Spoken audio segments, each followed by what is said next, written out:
and really try to counter what TUNDRA does on the map a little bit more that game, so that they get an even footing, because they're great players too, and they can definitely beat them if on fair ground.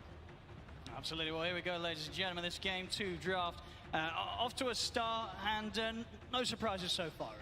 I mean, I think it's a lot about the second phase bans. They do choose, I mean, the first phase, they could have chosen to go against either the Brood or the Doom. I also agree with Seb that you could probably, I mean, sooner rather than later, choose to change your target a bit. I think skitter heroes are very important for them. I mean, this Slark, this Ursa, the CK, I don't think does nearly the same that a Naga does.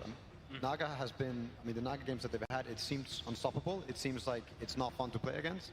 And it's not like they first phased it, but I think the second phase bans were very wasted in all the games, more or less, that they played each other. And I think, yeah, they have to find the right ones.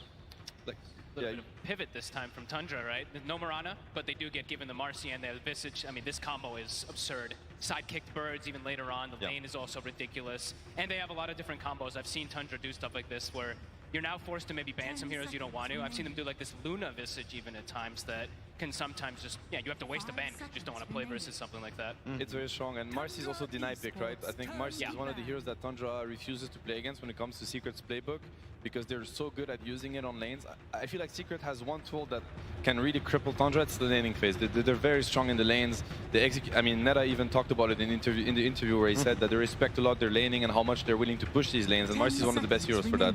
So I think obviously TUNDRA would have been happy with the Mirana first phase, but they're like, yeah, we're gonna take the Marcy away. I feel it's almost a shame. Like we saw the Monkey versus the Broodmother in one of the games. Like they completely annihilated like the laning phase in that game. I think it was all 3 lanes that were going super well for them. And I want to say they could have done the same, you know, like don't waste a ban on the Broodmother, get your Dawnbreaker, stay within your comfort, like get the Monkey. I mean, the Monkey's banned, so it might have something to do with it. So we're back to the TUNDRA system, you know, you're gonna have, you have to see how it's gonna develop. This Visage is gonna buy Wraith back, he's gonna take the tier 1 tower, he's gonna live in Secret Jungle, and the Marcy plus the 9 hero and the other support are gonna be missing. They're gonna be in the fog of war, and they're gonna make Secret, you know, think twice about shoving this Visage away from his area. And on the other side of the map, you're gonna have Skitter doing the same thing with a Wraith King, or, you know, he probably would have loved the Naga, now Naga's out.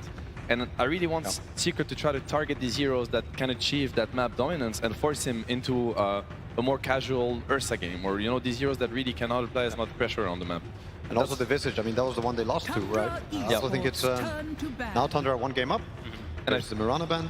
It's quite interesting, I think, the Nyx ban, because we haven't mentioned it in game 1, but TUNDRA lost to Secret where they had Nyx. And Nyx is one of the better heroes at disrupting map movement, right? At finding information himself or finding pickoffs and getting. And, you know, TUNDRA came into this grand final saying, you know what, actually this Nyx is more annoying than the king of your heroes that has been Leshrac so far. Yeah. So it kind of says a lot about what's going on, you know, Dota-wise. I like that point a lot, too, because a lot of times you can see the Nyx and it's like, oh, he has like Carapace is excellent. This game, there's all this, but it's actually the scouting, right? It's actually so much about getting the information. Finding out if Neta is alone or if Skitter's alone, and like being able to just get that quick pickoff.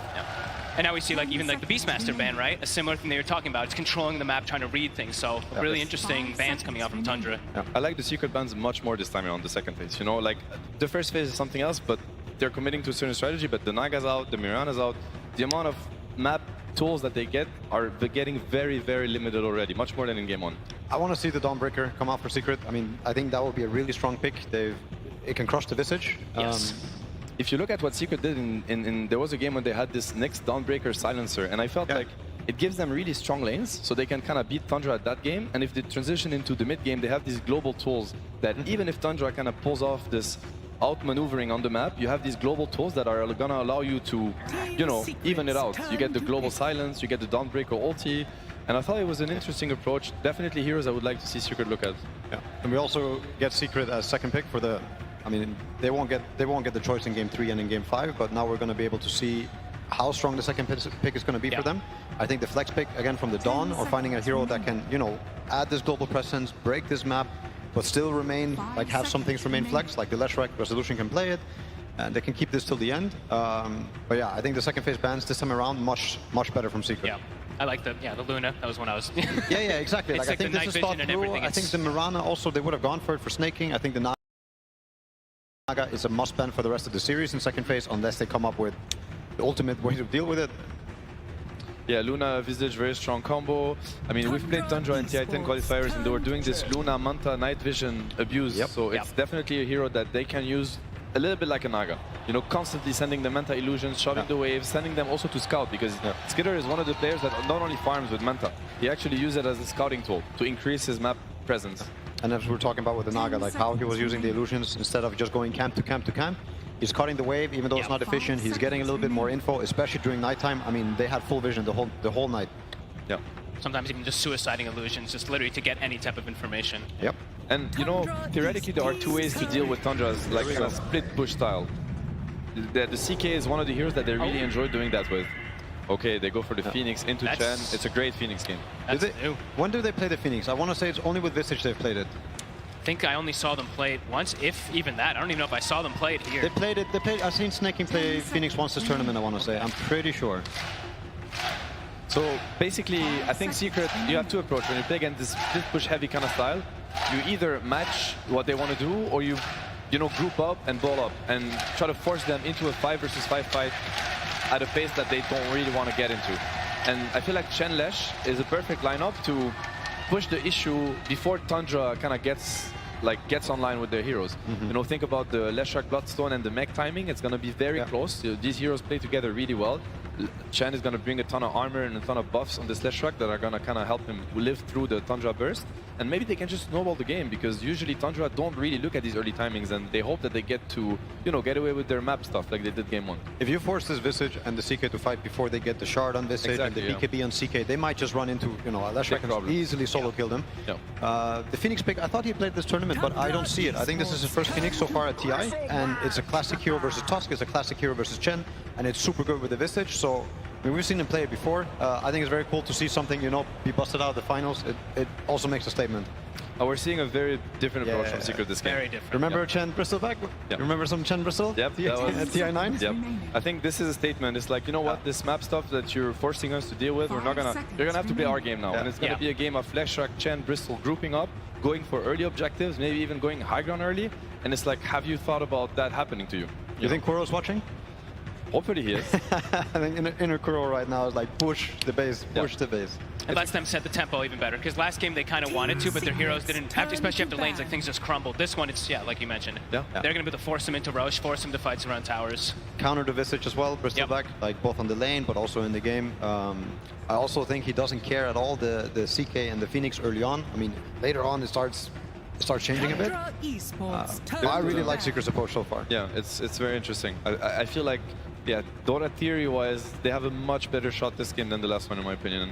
And I feel like there's a lot of pressure on the 9 hero, because he needs to be the one buying time for House Kidder. He doesn't get last 33 pick. And he doesn't get last pick. 10 seconds. He needs to enable his side laners this game. So do you pick against the Lesh, or do you pick... you actually don't know. You don't know. Playing Lesh. This could be Tusk Lesh. It's easy setup. I think it's quite laneable into the CK Phoenix, if it's going to be CK Phoenix, which I think it will be. It's tricky. It's very tricky, actually. Tundra's tended to not really prioritize, like, you know, counteracting like that matchup though, right? Like we've seen like Liquid's approach to the Lesh, they pick like the lean a lot of times. 9 usually just sticks with his style. Well, but still, 9 has his counter picks. Like when he saw Secret pick Pangolier, he went for Lizard Man, I forget the name. Primal Beast. Primal Beast.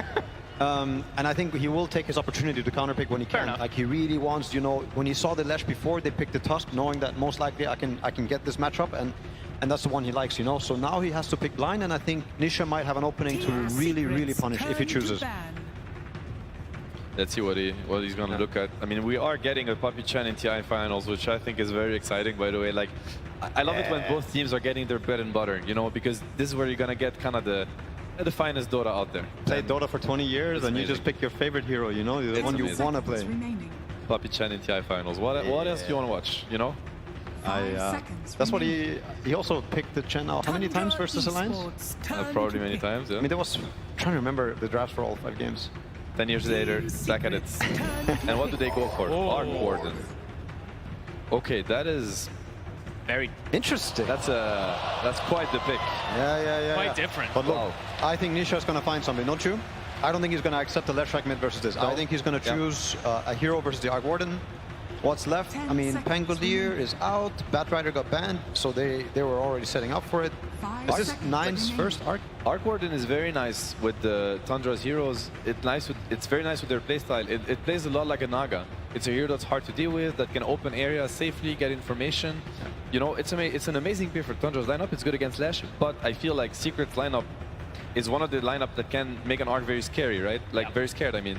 But this is not a typical 9 hero, like whatsoever. Like maybe it's similar a bit to the OD, who doesn't rotate very much, but almost every 9 hero likes to rotate. Like there's Zeus and there's some other ones. Okay, Morphling. Morphling. Yeah, here we go. Morphling mid most likely into the arc. Probably expected it to be a pretty good matchup.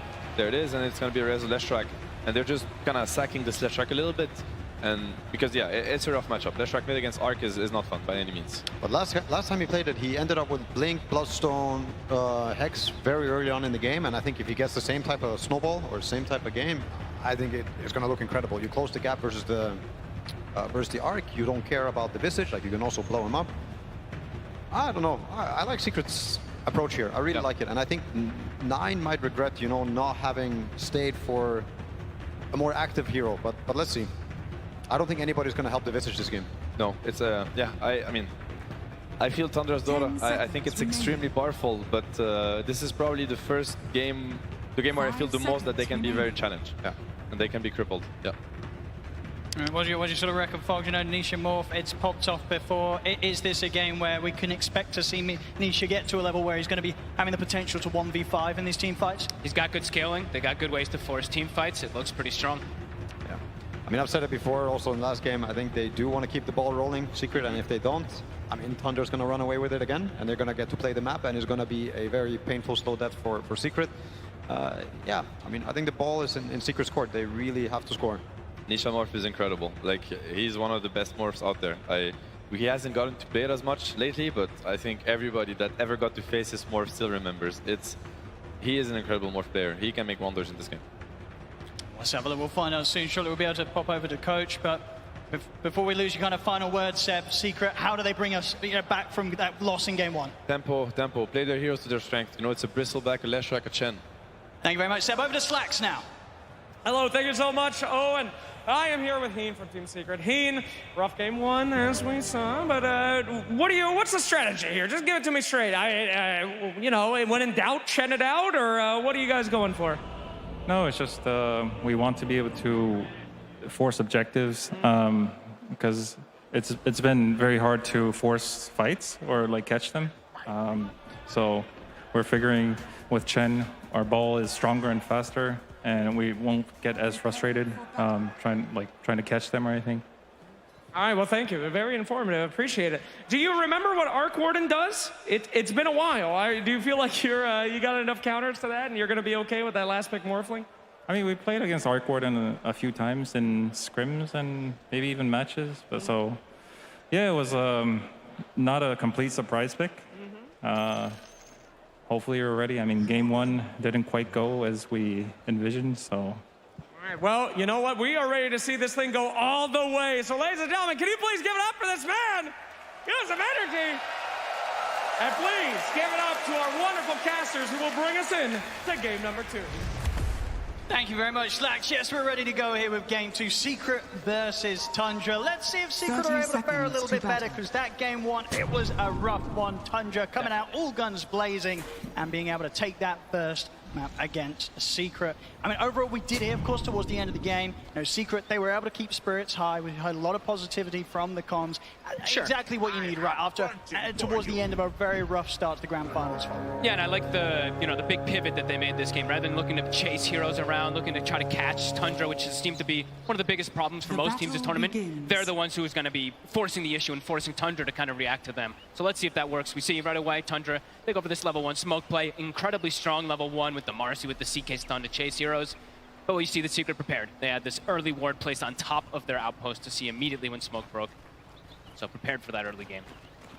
And we'll see how well, you know, Secret can deal with some of the more different heroes that Tundra are bringing into the fray this time. You know, eyes are going to be on 9, see how much he can do. Oh, that is annoying.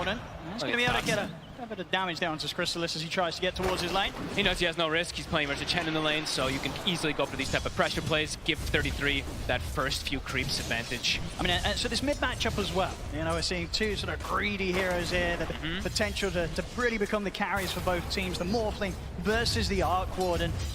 Anything exciting to come out of the laning stage? Is just going to be a trade and farm, or do one of these heroes have to be more careful than the other in this matchup? Probably a trade and farm, maybe 9 slightly ahead if anything, but no, I'd say mostly just a trade. We've seen Nisha and just Morphlings in general. With the new skill build that you can go, you know, you only have to put 2 points in attribute shift. You're able to prioritize having more points in adaptive and waveform. You're able to secure CS constantly, so I'd imagine Nisha does do just fine. Looking at top, this is probably the more exciting lane, I would imagine, to look at. The shards, the stun, flash, constant kill threats onto the Phoenix, maybe even onto CK. Bottom lane. Those sprays are stacking up, but damage from Saxon 33. It's enough to burst through Crystallis and take him out. She's going to even give a bit of a chase down onto Puppey. He might go down too. Finish him off as well. Saxon will be ready to dive in under the tower. It's a lane starting off with a double kill for 33. That's not something you want to see if you're Secret. This is just the Tundra offlane special, right? I mean, this is always what they do. Somehow they're able to just always know how to apply so much pressure. And with this death, Soxa comes back, 6 tangos, a salve, 33. You see the items. They do this almost every time on the Visage. Tries to start with no regen, just tries to get mangoes and stats. So they can just keep doing this. I think Crystallis. So much damage. He comes back into the lane and he's pretty much immediately down to a third of his HP. Top lane as well, we're seeing Resolution. He's getting zoned back, Snaking able to take down Zayt's courier. Get the shards down, but dives at the ready. The first few levels are incredibly impressive from this Marcy and Visage. It's one of their bread and butters. Puppey will start to attempt some stabilization with the lane, get the pullback. See what creeps he's able to get to kind of dissuade this damage that's going to be coming out. He gets a pretty good one. It's a good one to at least harass them back, kind of stop their aggression. See how soon they're able to get to a point where Crystallis is, I feel, a bit more confident to step up the creep waves. It's not easy. Off to the side, Saxa. He'll get the creep. Gonna look to take down the creep. They know how strong that creep can be. Good choice to kind of go for it there. And this is a great lane for the Visage where it's like, yeah, the Bristle, you know, as the panel, as Sabinoto were talking about, you know, you do counter this hero in a way as the game progresses, and even in lane sometimes, but also you have infinite mana, right? Visage is just always able to just bash out those spells constantly onto a Crystallis' Bristle. See there, of course, Puppey quite able to take the small camp back before the respawn. Saxa ensure that ever more tougher and tougher for Secret to gain momentum and control of the creep waves down in this bottom lane. 33 is able to hold it in a fantastic position. Good position and tons of regen, so they can always go for this harassment. Crystallis, I believe he's got his ring. Yeah, he's got it on the courier, so we'll have some sustain. But his stats overall will be a bit low because it's going to take a very long time for that to come out. So could still look to apply pressure onto him there. He has got both his spells on cooldown at the moment, so Secret I'll look to choose this time to strike. Skid and drags back Zayt though. We'll ensure that that last right click required to take Snaking down won't be allowed to be there. Still holding the Fairy Fire as well too. He's just kind of baiting them a little bit if they did try to commit. So far looking at the mid lane, yeah, Nisha, he's doing just fine. He's actually gone 3-1-1 skill build, okay. Not really feeling like he needs to go for any attribute shift at all versus an WArden, only that 1 point. And on this bottom lane, Puppey in particular has to be very careful. I mean, Crystallis as well, honestly. With the sidekick, with the rebound, full sprays are stacking up. Good job. At this stage, with the lead that they've already managed to get against the Bristle, it very much seems that Marcy and Visage, they can kill that Bristle before the quill sprays become too much and he starts killing them. They know exactly when to push it, and they know that they can get away with it. It's just like last time, right? When they have this Tide plus this Hoodwink versus that Pudge. This time it's Visage with Marcy. Heavy physical damage, Blades of Attack again on 33. Same build he's gonna go as last time. Not the phase boots, but of course just Wraith Pact, high damage. I mean, how do you sort of recover from the state of this bottom lane? And it feels like one more death from Crystallis down here, and it's going to be very, very difficult to bring this lane back in Secret's favor. I like that he bought the raindrop. I think that's a good, at least, attempt to be able to, he can get a trade kill probably with those quills that we saw Soxa drop low. Just any type of small stats, any type of small survivability will help. His ring, he's still sitting behind the tower. He actually hasn't brought it out to himself. He will in a second. I think the scary thing as well, of course, is from Saxa, you know, having a good start down bottom with the levels that he's going to be getting in on him. You know, the other lanes, they've got to be prepared as well, right? The perfect hero Marcy to have high impact at any part of the map that happens around these tier 1 towers early. They've got to be prepared for Saxa to turn up and turn things around, just like he was doing in game 1 as in Hoodwood. Bottom lane. Another jump over towards Puppey. Puppey and Chrysalis try and stand their ground, but Puppey goes down. Chrysalis might have a chance to chase Saxa out this time, as Saxa, has he got any further options of getting away? He doesn't, so Chrysalis finally finding a bit of action going in his direction. Honestly, maybe that's the way you have to do it. Just Puppey has to sacrifice himself. He has to be the one to just soak those soul assumptions for Bristleback to just get this type of trade. Otherwise, yeah, definitely seeing a bit of promise. But Chrysalis, once he has Vanguard, he'll be able to at least stay down here a lot easier, and he's getting pretty close to it. As we can see now, despite sort of the deaths that have occurred down on that bottom lane, Chrysalis, he's pretty much keeping straight even with the farm that Skeeter, you know, carrying for Tundra on the other side. The map is getting as well. Yeah, pretty much Vanguard is going to be done, so should be a lot safer. And Puppey, he's going to start getting some levels, so he's going to be able to actually protect Chrysalis. We see him grab some magic resistance and also just a little bit of extra damage. So that actually would help a lot. That little bit of cloak aura that's going to come out could protect Chrysalis enough. Let's see. See if Saxa 33 can get away with this, but now with the levels, indeed, at this stage, it very much feels like it's not going to be nearly as easy as it was for Tundra in the early minutes of this lane to take down the Bristle. Chrysalis, whilst there's been a few deaths here and there, he's got through the rough bit of the lane. But Visage level 6 already. That is pretty massive for 33, having it this early on. The flash is going to be up too. Snaking. Caught him in the shards. Nisha, he'll look to step over and finish off the kill. He'll get it. Zayas should go down into the spark break. So both mids able to take a kill out of this one. 33's here. He's turned up with the familiars, ready to chase out Nisha. Nisha's got a fair few one charges. Only a level 1 shift. Put back up, he can't.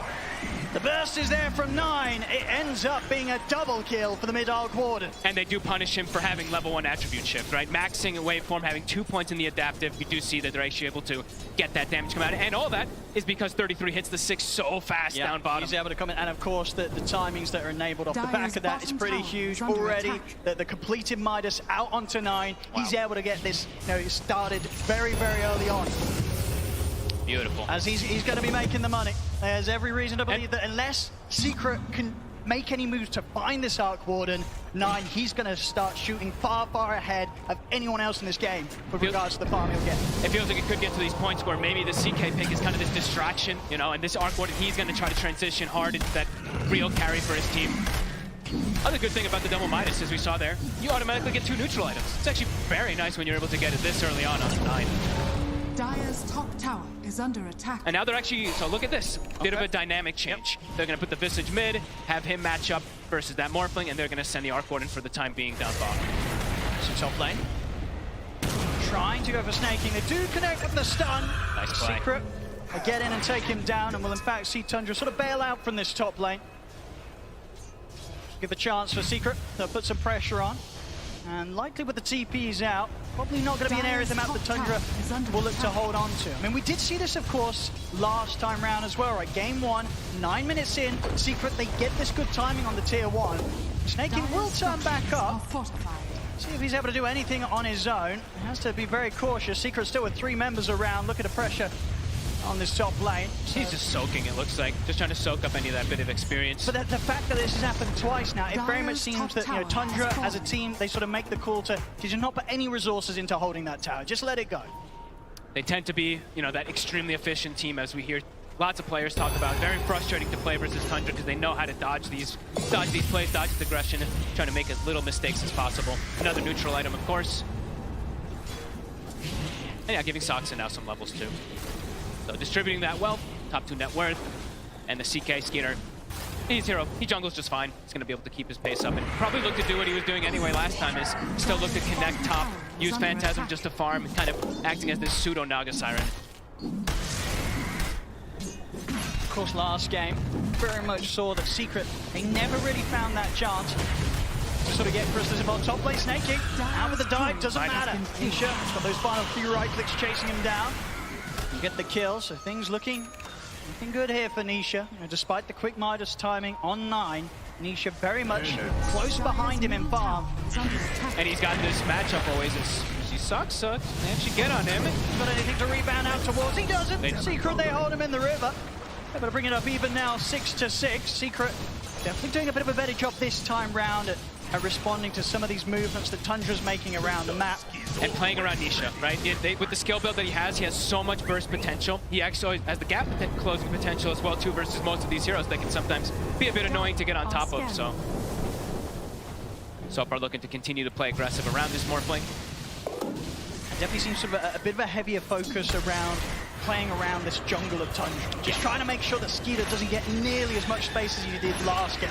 Obviously, the difference in dynamic this time is the concern that too much is focused on trying to shut down Skeeter's area. 9 goes uncontested, and it's been quite a few minutes now that 9's been able to sit down here on this bottom lane. He's getting complete free farm. He's starting to be pretty annoying too. Crystallis is caught in an awkward position, eats 2 or 3 of those spark rates. Strong cut from Secret. I'm going to try and make moves here. And so far, Resolution sides, they've done a pretty good job at killing off Snaking when they catch him. Skeeter, it's going to be a bit of a bigger kill. They're going to go straight in for him. Close to the tower, though. Let's see. And it looks like Tundra may have made the call to not sort of throw in any further TPs. I mean, it's not even needed there. Tundra, they make the sort of calm response to not react with TPs, knowing that Skeeter's just able to walk that one off. But with that slight moment of like space at all, you see Puppey rotate toward mid. This is how they want to be playing. They want to be the ones who are dictating that pace, dictating this tower aggression. But we'll be able to claim this one early. Nisha, he's almost got his Dragon Lance also finished up, so very farmed so far on Secret. And they're also, in the meantime, I saw they are starting to stack Ancients a little bit too, so making sure they do have that condition for the Bristleback to continue getting that increased farm. So far, Secret though, infinitely better than that last game. It's certainly feeling a bit more solid, but I imagine to a sort of a point with regards to the drafts, this is sort of expected, right? This time around, Secret, they get themselves a bit of a better shot of having this sort of earlier hold, earlier pressure that they're able to apply, and at the same time, the change with 9 playing an Arc Warden instead of like a carry. He's going to react to sort of these moves a little less. So I don't think Tundra, they're not going to feel too under pressure despite losing some of these early towers. They've gone for a bit of a different approach this time round. And at the moment, under a 1k gold difference between the two teams. 9, I think he's still very happy. Yeah, it's a totally different approach, right? The last time they had the Tusk, who's super aggressive, constantly rotating, making plays. Now it's just, it's a full economy game, really. Everyone's just trying to find as much farm as possible until they find this timing. Wraith Pact is done. Looks like now they're trying to speed up a little bit, go for a tower pressure of their own. They'll take this one for sure. And we they'll have no interest in this fight, this defense around this bottom tower. Secret's maximizing. You see now, as we were mentioning, the stacks. Triple Ancient stack, double hard camp. So Crystallis will have a bit of enabling coming out of your juicy stacks. Good farm for Crystallis. We saw very much in game 1 as the Pudge pretty much held behind the entire time in terms of farm on cores. You can clear these stacks, get on the road towards the Aghanims. That's going to be the point where you can imagine that Secret, they're going to really start stepping things up and get up towards the tier 2 pushes with a Vanguard, Aghanims, Bristle. They're going to want to do as much as they can aggressively with it before 9 suddenly turns up and he has 3 Irons done. Very farm-heavy game, though. Showing all 3 lanes. See, the Morphling shows bottom for a second. They show mid, I believe, on Zayats. Even the Lesh top 2. But good ward coverage. So Secret, they know they're safe for the moments. I'm kind of grouping together with Puppey, with the mech, with the Hand of God. They're tanky. There's a lot of damage on Tundra, but this Bristleback with all these heals might just be able to pierce through them. Let's see if they can get on top of any of Tundra. I mean, Tundra's staying pretty hidden outside of the vision of Secret. I mean, Secret, they know that Tundra do have a few up here in the jungle. If they get any big kills, Secret could even look for Roche, potentially. They're going to settle for Saxa. Zayats catches wind of the Marcy off to the side. They'll go for Saxa. For Tundra, definitely not the biggest of losses there. They had a few cores farming in that area. In the Secret, they weren't able to find them. They're going to do it. They're going to go for this. Roche. They have more than enough damage. They have the goo. Do they do anything about this, Tundra? Are they going to expect the Secret back up as quickly as they did into the pit? It's not an easy place to fight. It's going down so quick. Yeah, it's going to be dead already. Secret dictating the pace. Very, very, very good moves here from the Secret so far. Absolutely getting to play their game so much more than they were able to do so last game here. 15 minutes in, they've got the Aegis in their hands, so... Ooh. Oh, so close. Well, it's close indeed. Snaking indeed throwing out a tip for that Radiant's one. Bottom tower is under attack. As close as it gets, really, on the back of an escape in the TP. So Tundra perhaps wanting to make a move of their own now. They do, because Radiant's everyone's shown, middle right? Secret, they tower is have been under showing a attack. lot in these lanes, so Tundra looks like they do want to try to counteract this. They have 9 who can constantly always show up to the fights too. Yeah, I think for the most part, Tundra know that even though the Secret had that Aegis, it's sort of an Aegis that's going to be used to just continue to allow Nisha to farm safely. Yeah. And Secret will be a little bit split up, which gives the chance for Tundra to push for towers themselves and to sort of head straight into these fights, knowing that they'll probably have the numbers advantage at this stage. And they can take these towers pretty quickly as well too. Visage with the CK Phantasm tends to be always the Tundra strategy, right? There's so much on the floor. Break Pact, Illusions, Familiars, etc. So they can go for this push, but on the other side, Secret Taking Tier 2s out here. Nice Edict. and early, 16 minutes in. Tier 2s are full on the top lane.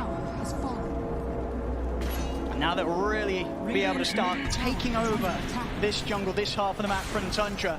Really sort of shutting down the areas that Tundra, they kind of need to fire at least their 2 main cores. They need space. Skeeter and Nine, they want to be soaking up quite a lot of the map to get farm on these 2 carries. Yeah, it feels like it's going to be quite a long time before Tundra just looks for this head-on type of fight. Unless they see, like we said, unless they see Secret completely split up or something like that, feels like it's going to be quite a farm game coming out from them. Even Soxon now showing mid. He might get punished for this. They got him before. Looks like they're going to go for him again. See if they can find him. Zayats. I don't think they got vision of him for a second. Now they did. Saxa has Skeeter by his side, but Too much. won't be able to jump over towards him in time. That is Saxa going down.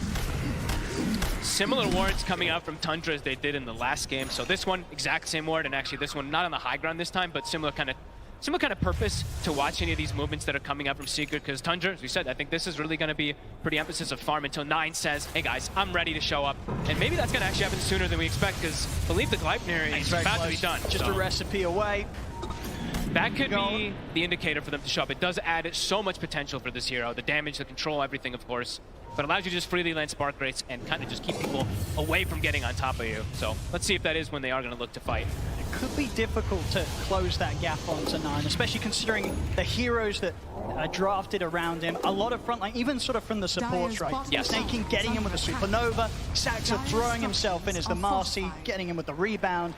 Very much multiple ways that Tundra can set up a team fight to just allow 9 to go to work, with Secret having a really tough time getting on top of it. Constantly thinking about it. It's hard to push for this tower, even with the moments left on the Aegis. Secret being very careful about how they look to make the next step. The risky move. Don't want to overextend and get 5-man. They haven't seen this. They haven't seen the Arc Warden in a while, so they probably don't know either what 9's got just yet. Level 13 on this Arc already. Running around as a unit. 4 heroes together on Secret. Well, it's Chrysalis. Looks like he's got the BKB ready, so it feels like, yeah, Secret, they're just going to keep trying to push the tempo a little bit faster here.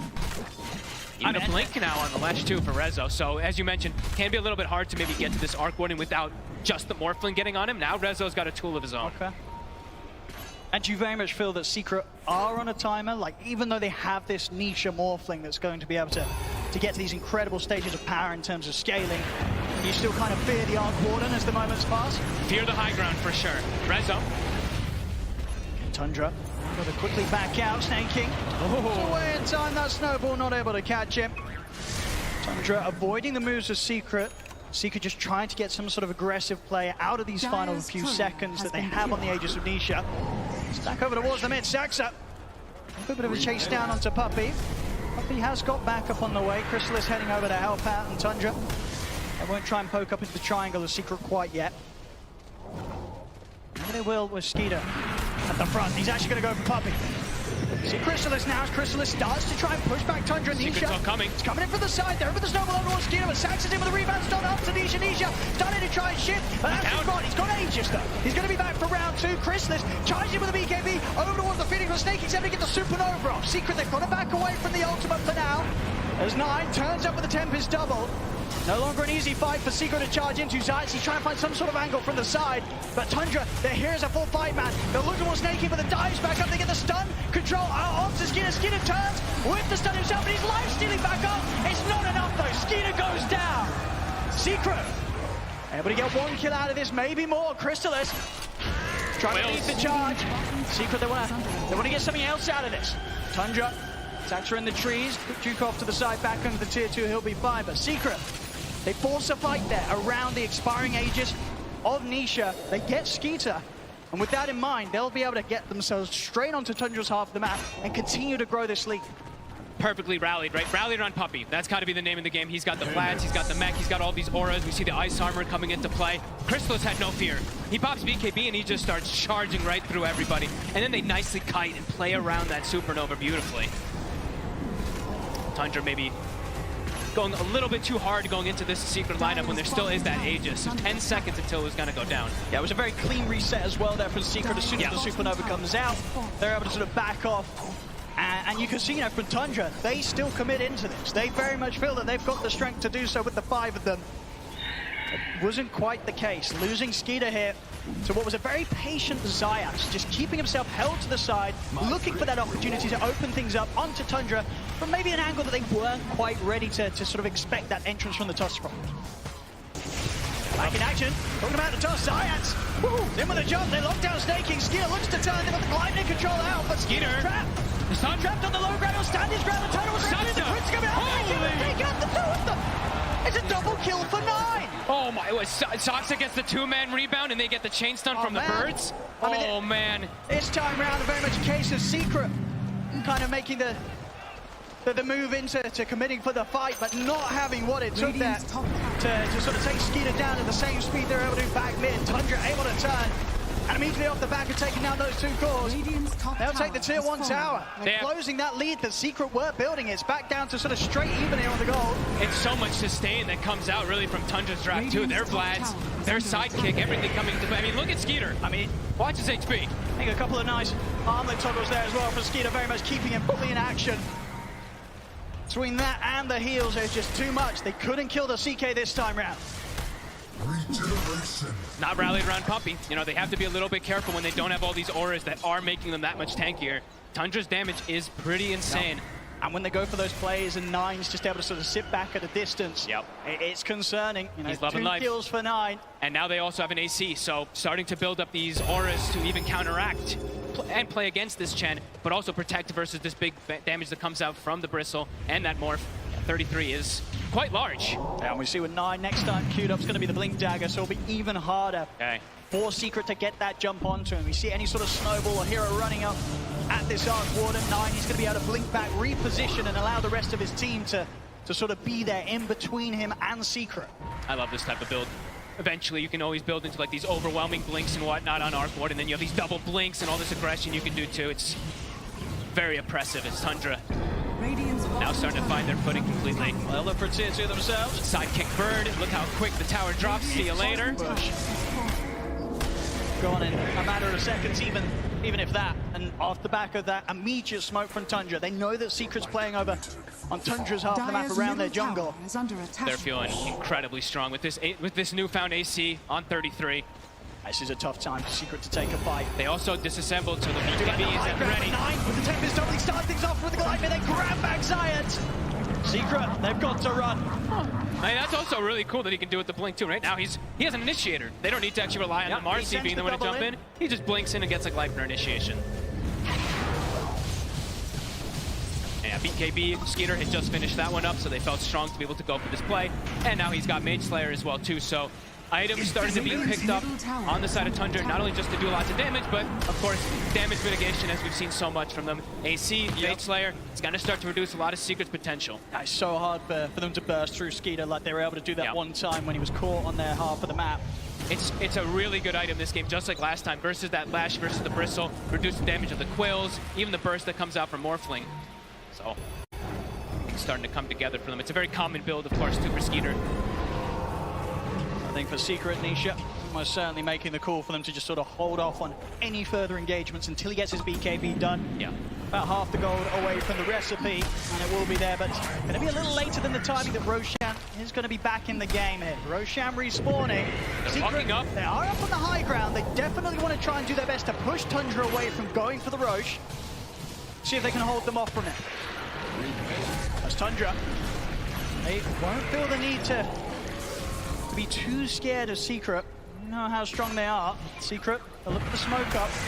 Trying to catch Tundra from an angle they won't expect is not going to be easy when Secret currently hold the position they are. They're going to try and swing around from the west. Lanes are starting to kind of get pushed out, though. We see Tundra cutting a wave mid. Got this ward on 9. At 9, he's already out of this area. This is the Tundra special, right? They start shoving those side lanes in to try to put you into this awkward position of a fight. Everyone rallied around each other. How do you make the call as Secret? How do you make the jump? Tundra with their own smoke. They don't want to overextend for these type of jumps either. Like we were saying before, they need to stay kind of rallied around Puppey. Make sure that they can utilize these auras at a maximum.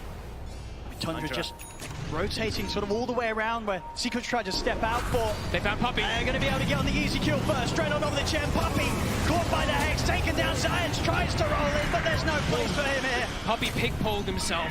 Doesn't even get any heals off or anything. No Wraith Pack, no mech. Caught by the stun anyway, so likely dies, but now it's an option for them to go for Roche. And with both supports down, I don't think the cause of Secret are going to want to turn up for this. Oh boy. This should be a free and easy Roche out for Tundra. Free shard as well. Skeeter's going to be loving that.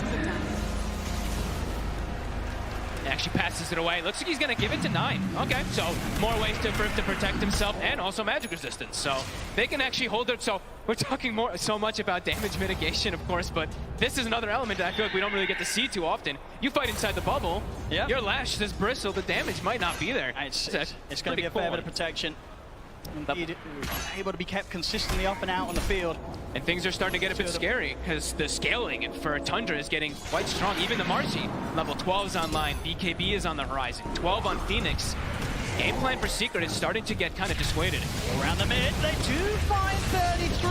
Okay.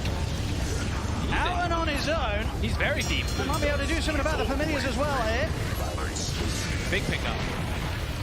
With the slip up, a rare one as well there for 33. Out on his own. Be out now for 40 seconds. Can they turn it into more? Is there something they can do with this one? Yeah, they have to push out this bottom lane. Top is being dealt with Puppey, but do they have an opportunity to go for anything here? Sax is very close to his BKB. Already, once again, you know, Tundra support, so many games where their supports just turn into additional cores. Courses of Marcy. Very much sort of the direction that Saxa will go as the minute's pass. Skeeter, so having his Blink Dagger done, may have killed 33, but indeed it definitely feels like there's not a whole lot they can do with that. They're looking towards 9's Tempest double at the top. See if they can sort of burst through that, get a bit of extra gold for themselves. They will, they'll take it down. Have to go for the top play because you looked at the side lanes. Mid lane, Phantasm was pushing it. Bottom, Phantasm Illusion was also pushing it. So it's a typical Tundra trying to shove those lanes down. And now they see this. They see them split up. So Tundra, they're looking to strike. Full axe on Crystallis. Comes out late though. Does not quite at the timing that they would have hoped for, especially considering the decent start they did have to this game. Zayat, maybe the one left behind up top. Tundra, everybody back on the map now. Ready to get together, push down on this top lane. Still many minutes of Aegis to play with. Full Octarine done on 9. He's so farmed. 6,000 ahead of his counterparts. And there's going to be no catching up in terms of farm unless Secret are able to find these fights where Niche is able to pop off, get the kills, somehow take down this Arc Warden. It's going to be a lot of money if they're able to do so.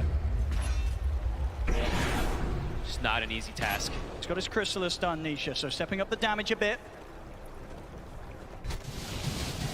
We'll see how explosive he will be if he's able to get in the center of the fight with the waveform, stand his ground between the BKB and the Manta that he has.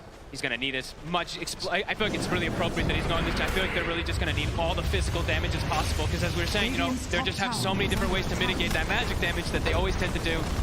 Especially with that Arc Warden bubble as well too. So yeah, straight physical damage, go waveform attack target, and with that, with the goo as well too, he could be dealing a lot of damage, but so far Tundra, they've started to really just take over this map. Is under attack. 5k lead, 4 to 5k. I mean, nowhere near as terrifying as the numbers were showing at this moment in the game, in game 1. But still, you very much feel that one more fight, if the next fight crumbles for Secret, that number, that lead's going to triple. Secret, they cannot afford to lose another team fight here against Tundra. At the moment, very much seems like they're opting to wait out the Aegis that Skeeter has. Not looking to head Radiant's straight middle into tower has anything fallen. for this final minute. Mosquito Dire's has that bottom second tower life. is under attack. Again, pop those Phantasm to send out to all these side lanes. Bottom is being pushed, but immediately 9 goes down. So again, sticking together Tundra, and they will just find a freebie. They will indeed, Giants. I mean, anyone that they catch with the farm that Mosquito has, And now there's completely destroyed. high ground. They've got drums for these birds. They've got the sidekick we're going to see on the bird too. And look at the speed. Look how fast it drops. It's going quickly. Fortification is there from Secret.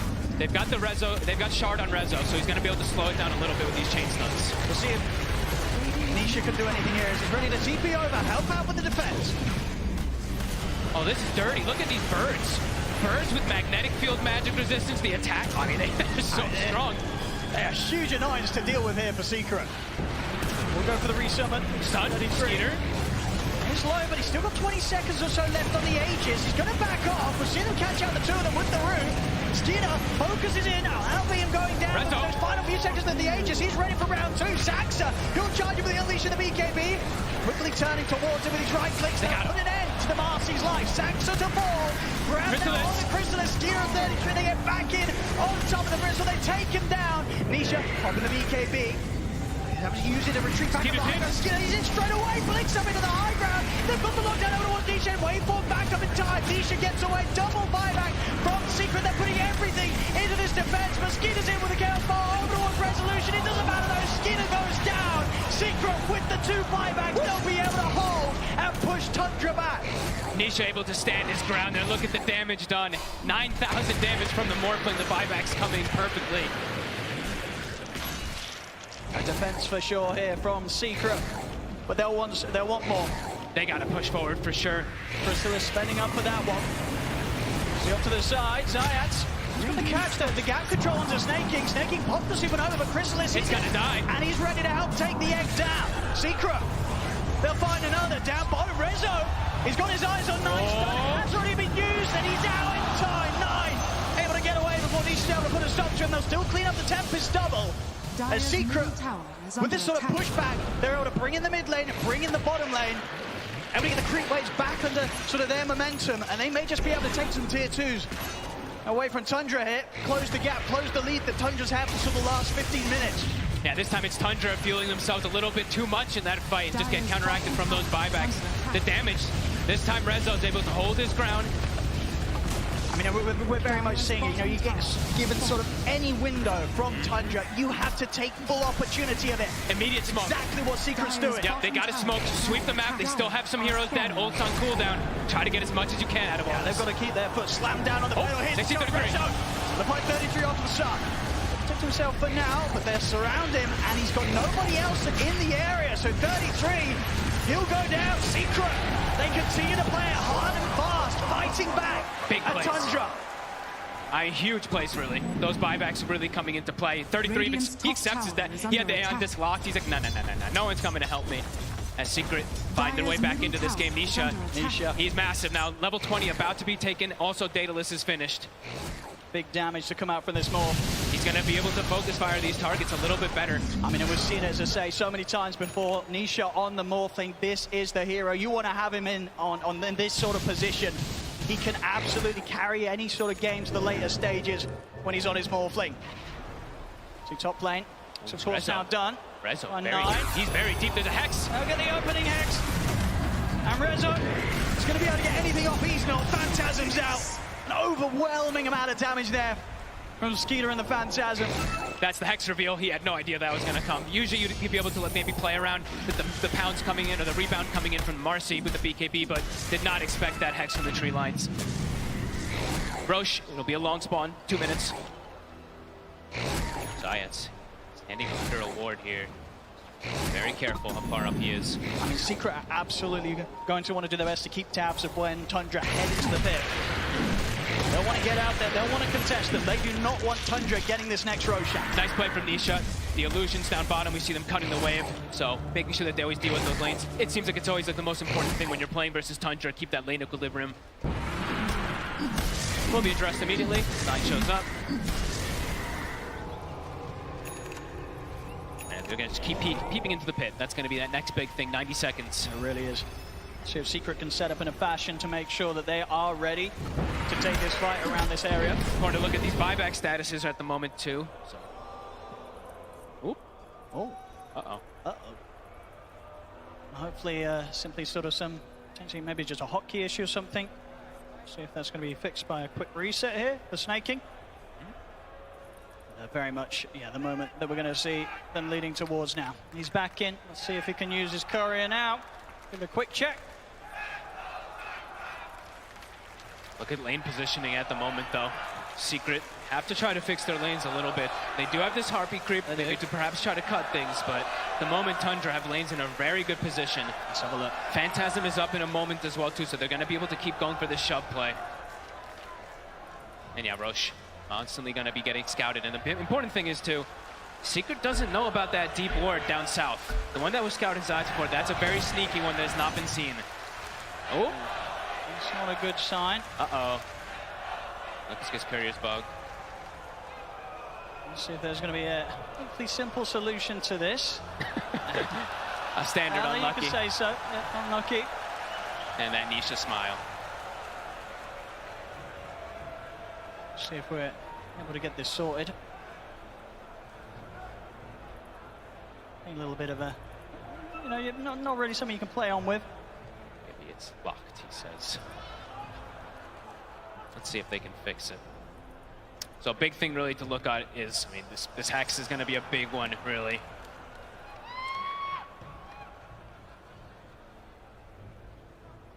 So it looks like we're just getting this checked out now on the stage. Hopefully should be an easy enough fix. I mean, not something I could say I've run into before, right? I've had it with neutral items sometimes when you're trying to take it with wars and smoke. Maybe something like that is happening, but it doesn't have a neutral there, so. So I think with maybe the speed that we did have to reconnect the first time round, could have been without a client reset, so. Yeah, let's see. Probably go for the full restart this time round. Hopefully, if not, he'll be able to at least drop the wards and give them to a different courier so somebody else can bring them, but still wouldn't quite be ideal. No way. Of course, this pause coming at a very important moment of the game. 17-17 here, 35 minutes in. Without a doubt, very much getting much more of a balanced game of Dota 2 on our hands this time round. Secret, they've dealt much better with what Tundra's brought against them this time round. It's really neck and neck. Just because, I mean, especially how big Nisha really is, how much he's going to be able to do with this Daedalus. And he's approaching his second item afterwards, too. So survivability will be there for him. All right, let's see. Let's have a look. Fingers crossed, ladies and gentlemen, that things are going to be all working after the pause. Let's see. Doesn't look like it looks good. Oh, is it? No, it's spazzing. I actually see it. It's like it's like stutter walking actually in the base, I think. Looked like for a second it tried to move. But yeah, it says retrieving items. See, look. If you click on snaking courier, it says retrieving items. On the actual courier, it's a buff. Oh, okay, now we're giving it another try. Because usually it tries to pull it from. Well, he dropped it. There we go. Looks like we're good to go. A little bit of, you know, a way to break out of a bit of a soft lock that was there on the courier. It's all good. I think we all needed that. You know, a little bit of a reset. Okay, let's get back into it. So, you know, that was always a bit of a concerning position, but we're all good. We're all good. It has been fixed. We'll see if it's shouldn't be an issue down the line. Maybe the courier was just sort of stuck or something. But it's good. It's all good. We're back on. And around, of course, the focus next up for both teams going to be this Roche. Just in a minute until it's going to respawn. Wow, Nisha already. All satanic. Yeah, has it. He's getting the items, Nisha. He's getting the items to be able to do this. But still, obviously a huge gap in network between him and the Arc Lord. That's always going to be expected up to a certain point at this stage, especially with the amount of freedom that Nine's had. And Nine, of course, this game 4-0-5. Pretty much complete free farm across the map. If they can get the Hex, though. They're able to get that opening. There's no save, though. It's going to be there. Give Nisha a bit of a chance to break out of this initiation from Tundra. They jump across sides, looks towards 33. They push Saxa out towards the side. Nisha beating him down, takes out the Marcy. They look towards the Tempest double next. Tundra losing that Marcy, losing Saxa like this. They're very careful about how they commit for the fight further. Beautiful play, really, from Zayat. Just immediately, that's the big thing they have to watch out for. It's just the chain control. If they can chain stun, chain hex the Morphling, that's the way that Tundra kills. I mean, all eyes on Zayat to go for those things. Oh, there's again the Hex. So Zayat's by his side. He's got to be there every time. Single time. Zayat's making sure that there's a chance for Nisha to fight back. They catch him with the furthest. No, Nisha's in so much trouble. They've taken him down. He bought out. Out for 80 seconds. He didn't have BKB still available, and they just come in for him. I don't think Secret saw that. All he had was a Satanic to rely on, but even if he gets that off, he's getting caught in the stuns. Oh, boy. Almost certainly. And, I mean, Roche now is for the taking. It certainly is. It's a big one. Perfect time for it to be back up here for Tundra. They head over to the pit. And with no Nisha, no Zayat, nothing that Secret can do about this. This is going to be a free Roshan here for Tundra. And Zayat is there. He's there perfectly to try to go for the save. Young BKB, Manta still on cooldown. The double roots, you see the Gleipnir coming in. He's able to cover. So much control, and yeah, Aegis Cheese, Refresher Shard. Who's taking the Refresher Shard? Who do you want this on? Usually it's the Phoenix, but let's see if he does opt to pass it to somebody very else. Close to hitting the level 18 as well, so the Supernovas have the potential to be huge. And they have this ward up top too. Rezo, there's a Hex. There's 9 again. They've got the chainstone. Finding the opening, in with the rebound as well. Toss back with the dispose. They take him down before the Hex comes to an end, and any opportunities there for Resolution to respond. He's out for 70. He does have buyback himself. Still though 10 seconds without Nisha. Tundra, they're straight down the mid. They take out the range racks, and they'll look to get the melee racks as well. Chrysalis trying to force them away from him, but they don't get to find him. In fact, they're just going to get aggressive on him, drag him back in. He has to put the BKB here. As the Phantasms continue to take down the melee ranks, the full set now in the mid, removed here by Tundra, and they're sticking around 9 up towards the top of the Tempest double. They're trying their best to force out this buyback from Resolution. Another tier 3's gone, a second set of ranks exposed. Look how fast it dies. Are they going to be forced back at all? Fortifications pop. See Nisha on top of the Tempest double. It's soon to come to an end. Nisha's been caught with this other snowball. It's there. Zayat's able to bail the issue out. That initiation there from Tundra. Nisha wants the BKB. Looks towards Sector, but Sector for the BKB. Turns towards Chrysalis. Disposes there. Chrysalis is down. No buyback for him. There's 100 seconds now without their Bristol. Rezo, his own BKB to come to an end. He has to back off. Nisha's also going to be so careful. They'll lose Puppy. 2 heroes dead, no buyback on them. Tundra, they take a full second set of barracks. They're just so good at just resetting and poking, forcing BKBs, forcing mistakes, waiting for the perfect opportunity. They're not going back anywhere. No way, Snaking still has the Refresher Shard. They couldn't even touch the egg in that last fight. I mean, we've seen with the purchases from Chrysalis, he did spend up. He would have had buyback back in 3 seconds, but he's 700 gold short of it. It's all gone. I mean, the way they kill those buildings is way too fast. I mean, the terrifying thing as well is indeed, yeah, Skida still with that Aegis, Snaking still with the Refresher Shard. There's no reason, no need for Tundra to back off. They're looking to close this game 2 out. And the tier 4s fall. Secret, they'll look to smoke up. One final attempt to stop this push from Tundra, but the Ancient's falling so far. Rezo looks to jump in. Skino will drag back Resolution. Resolution trying to get the heal off with the Bloodstone. They'll keep him alive. The hand of God from Puppy will protect him for now. But the Ancient's still dying here to the familiar. Secret, they're trying to push them back, but it's not going to be possible. GG is going to be called. Wow. As game 2 also going to Tundra, who now lead the series 2-0 against Team Secret. I mean, I feel like the whole game kind of flips the script, everything looking kind of even. 9 gets this Hex, immediately the game just becomes fully in their favor. A couple pickoffs here and there, the way they can poke and prod, force BKBs, reinitiate, re-go. Beautiful to watch. Tundra just continue to be on another level in these team fights. Yeah, they really, really do. I mean, in regards from game 1 to game 2, definite sort of improvements overall from Secret, but still, just the way that Tundra are able to shut these games down, and even to the point as well, with their draft, we knew that the win was going to come in a bit of a different fashion regardless from what they did in game 1. And, you know, the fact at the end of the day is that 9 on the Arc Warden. What a beast. 8-0-9. Secret, they were just never able to catch him, Fog. No, he kept the distance, he was like the initiator half the times too. It felt like he did it pretty much everything for this team. Catching the split push, etc. Remarkable game from Tundra. Well, as we said, a bit of an improvement made from game 1 to game 2, but it really feels like Secret, they've got to step it up so much more to have any sort of chance of stopping Tundra in their tracks, as Tundra now leading the series 2-0, just 1 win away from taking the championship.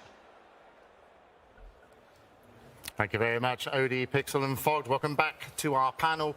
And it doesn't seem to matter what lineup they play. They put on an absolutely clinical game of Dota. One mistake, and then it's just, thank you very much, it's our map. Sorry, I'm joined by Tika, Blizzard, and Sheep. I'm just amazed with Tundra right now. It's incredible. Yeah. It looks so dominating. You know, it's like, is it a grand finals? I feel like they just keep on pulling heroes out of the bag, right? Like even this WArden, and it's not like they're picking heroes that they're constantly playing, but they make it look like they have so much practice on them. Meanwhile, Secret, at the same time, I think Tundra is in their head again. Like you can't play against an WArden and let it be all alone on the bottom lane for like 4 or 5 minutes. Yep. Just using that double Midas off cooldown. Yeah, and this was the big turning point in this highlight here. Secret, after quite a dominating early game, moving from tower to tower, they just kind of fall victim to that kind of choke point fight. And unfortunately, even if you are taking some of these earlier towers, feeling that you're taking the map away from Tundra, like Lizard just mentioned, you're not stopping the Ark from farming. So at some point, you are going to hit that boiling point where Tundra hits a team timing and then gets to set the pace of the game themselves. How many ways they have to initiate? I mean, they kept gaining ways to initiate throughout the game. That was like what I found the most impressive. When they finished this Gleipnir and stuff, they're starting with that and going into the Marcy Dispose. You know, before that they're using Marcy. Later they get the Hex. They're creating their own ways of initiation. They're sitting with 4 heroes in the trees waiting for Resolution the Strike to just come up the lane and then pick him off like that. They are bleeding Secret dry. And again, they're just getting multiple ways of gaining info, gaining vision. Like before you had, I don't know, a Brood Mother Naga. Now you have this WArden just spamming spirits everywhere. You have Visage as well. And speaking of Visage, it wasn't only 33 Visage, it was a Visage with a Marcy. Now you have a sidekick on those birds. The objectives are just melting. Yeah, just the fact that you have as well, like 33 in lane, it's a Visage killing the Bristleback. Like this lane, you're not meant to win it. When you pick Bristleback, you're meant to beat the Visage in lane.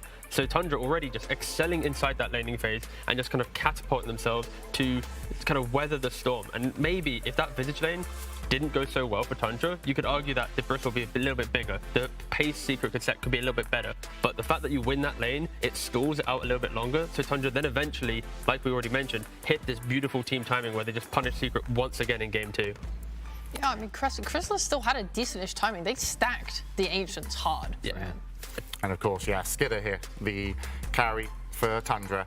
He's just had not only a great performance, but a great team enabling him. And I don't think he's put a foot wrong, really. He's always known what he needs to do, his objectives, and of course, his team fighting skills are, on par with that as well. The optimization once again, right? Like you have this Chaos Knight who is building into a very early Mage Slayer. He's mitigating the damage that Lashrak is dishing out, and overall just being a true team player, just being up front, helping the Visage, and the WArden do the majority of the work. Again, just look at the stats that you see here, right? Like this is his first TI. He's hitting firsts in multiple categories. Like he is unnerved. He has unlocked his ability just to enable himself, enable the team. Again, we've had so many interviews where they just feel like everything's clicking, everything's right. And again, we're going into a game 3 where it feels like Secret just has nothing to answer yet to Tundra's playstyle.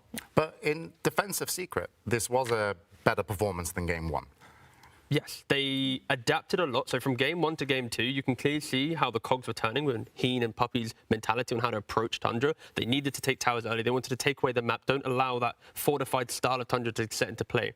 Unfortunately, that didn't then lead to them dominating the map, them holding an aggressive position, because they faltered a little and Tundra then kind of sneaked their way through into the map and played again. So I think if you're going at Secrets looking at this again, game 3, we need to do what we did in game 2, but better. We need to execute faster, quicker, take away the map. Don't let them even get that up. Sheep, do you snatch, do you ban the Lash? Do you leave it in the pool? Do you pick it? Oh, you just lost twice with it. You lost on mid, you lost on offlane. Yeah, I don't know if they need to ban it because I don't think Tundra are interested in taking it. Yeah, like it feels like they have a very solid idea against the Lashrak. I also feel like their way of drafting versus the style is not working either because they've tried this like Magnus strat with Ember, like ways to clear all these illusions and stuff, and it's not working. They've tried Bristleback and Lashrak, also here is typically thought to be good against these illusions. It's not working. I feel like at this point your draft needs to go more in the direction of taking your own map control, fighting back against Tundra, because they are just able to play the map too well. You have to break that. That has to be the goal of your draft. And this is something you mentioned, Lizard. The WArden sat on the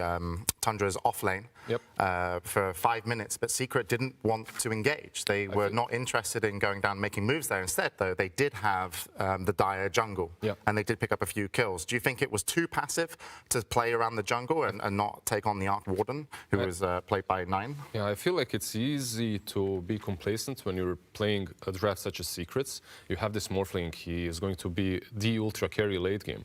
The problem is you're playing versus an WArden. You won't get to the late game if you let him roam and do whatever he wants in the first 15 minutes. He just gets too big, too fast, and gets that hex fast enough. You've seen what happens. Well, we'll have to see what Secret are going to do for Game 3. But right now, I think we need to hear a little bit from Tundra, because before